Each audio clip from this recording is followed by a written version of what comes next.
1, 2, 3, 4. 1, 2, 3, 4. Hey out there, I'm using the wireless mic and it's Friday. And let's see. Oh, working on a short video right now.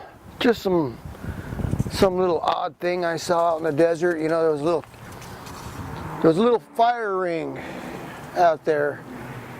And I figured, I'm gonna stop here and have a beer. I'll get my metal detector out and maybe somebody dropped something, you know.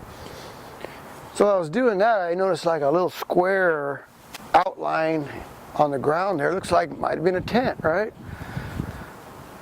So I wandered a little further around that area there, and you can see like an imprint of a car. There's like the 4-tire imprint, some melted metals and glass, and the wire from the steel belted radial tires, and that was about it. I thought that was really odd. I mean, did somebody come and haul the rest of the car away? You'd think they would have picked up all the rest of the crap too. So that's all this video is about. I've got some more video from my hike out to the dunes, which didn't really work out the way I planned. Yeah, it didn't work out the way I planned at all. I hiked all the way out to the dunes, and I forgot to take my iPhone with me. My iPhone plugs into the controller for my drone, for my Mavic Pro. I left it in the truck. Now you can fly the Mavic Pro without the iPhone, but you're missing all the features for taking pictures and videos and special settings, camera settings, and the display screen is number one. There's no display screen. And if you fly that thing out farther than you can see it with your eye, you don't know where it's at. The display screen shows it. The display screen has a little map on there and a GPS coordinates, you know, a little dot showing it where it started from and where it's at now, at least in the direction that it's at. So I hiked all the way out there and I was like, man, I am not going to hike all the way back to the truck just for that. So I got some pictures from out there, but that was about it. I'm not sure whether I'm going to post that or not, because you've seen the Ibex Dunes before. I've been out there before on my last trip, except I wanted to take some better video, and like I said, it didn't work out right. The weather was good, but so I may post that, I may not. My shocks, my rear shock did not blow out after all. You know, I noticed oil dripping out from the rear here, leaf spring and axle, while I was refueling there in Baker, and I had no idea where it was coming from. It was a light oil. It seemed like it was coming from the shock, since everything was wet. But later the next day, I noticed this right here has dry dirt stuck to it, because this is full of oil too. So the oil dripped out of the door panel and got blown back by the wind right underneath the tire there. And what it was in the rear pockets here, I use 3-in-1 oil at work, you know, 3-in-1 oil to oil my tubing cutters and tools and stuff. And as you can see, the little top is broken off. This thing had dumped over. This was a full bottle. This thing had dumped over and half the bottle dribbled out into the door panel.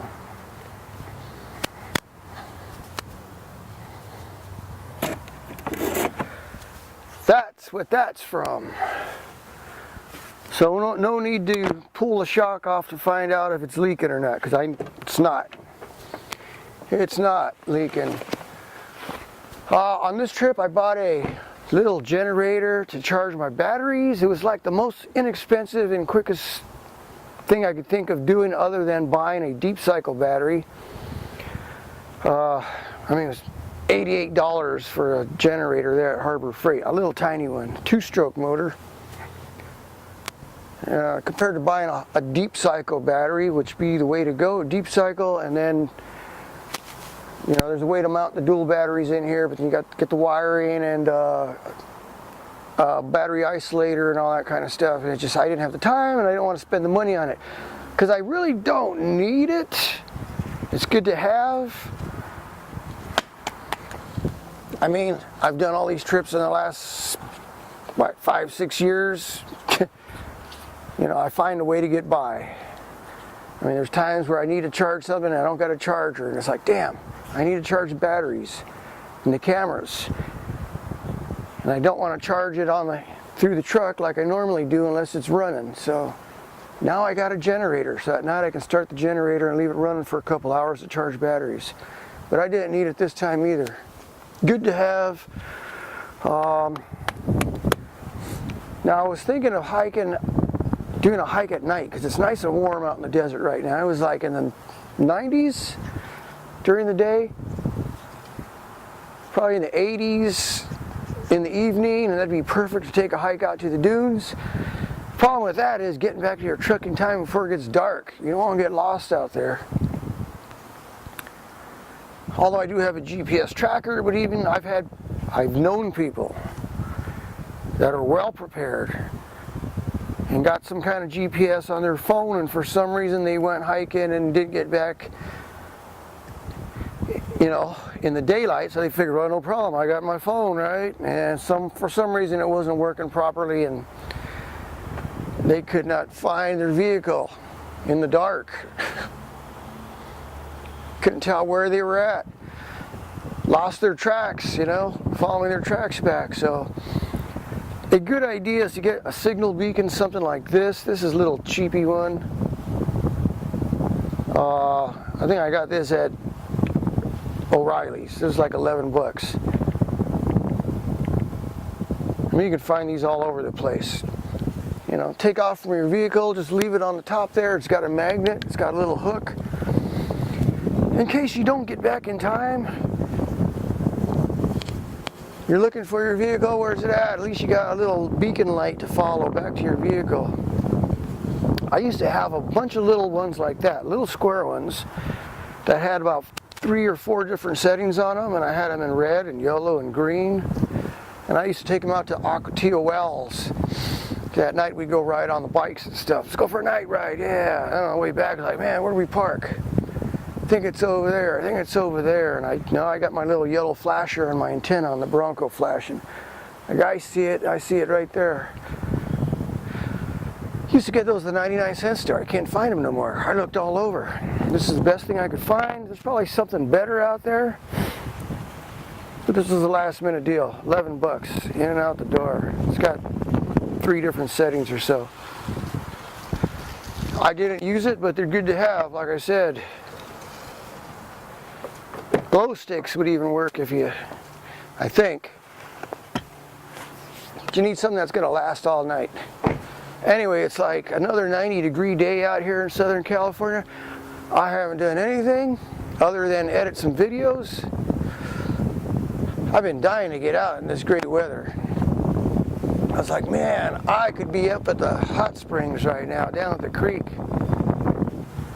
But that's like a 2-hour drive away. That's about 3/4 tanks of fuel. A 3/4, yeah, pretty much. You know, and I'm like, it's the end of the month. I just better hold up here because I got some bills to pay. Sucks though, sitting around all day, nothing to do. Can't work on the Bronco. It's been too damn hot. I figured I'd finish painting it and waiting for it to cool down.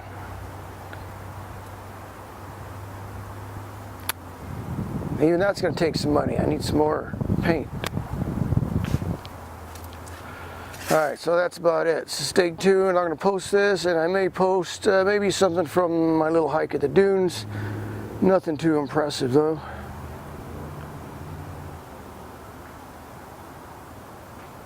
So I stopped right here to have a beer, yeah. And let's see, here we go.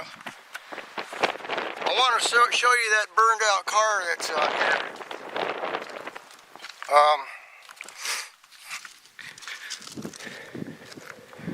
So, see, first you got the fire ring right there, right? Where's it at? Okay. So that's why I stopped. Hey, there's a little fire ring there. That's why I stopped the first time. Now, get around here.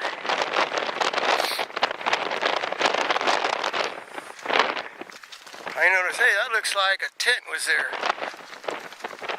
Possibly. Kind of square.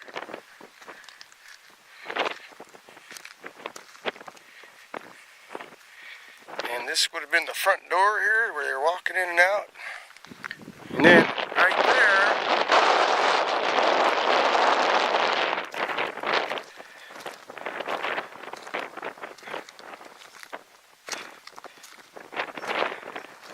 it looks like a bunch of garbage is what's left of a car. I was like, what happened to the rest of the car? You can see where the tires were.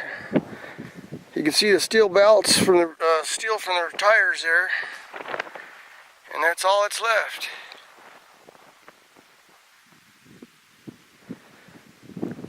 UFO, come and get it.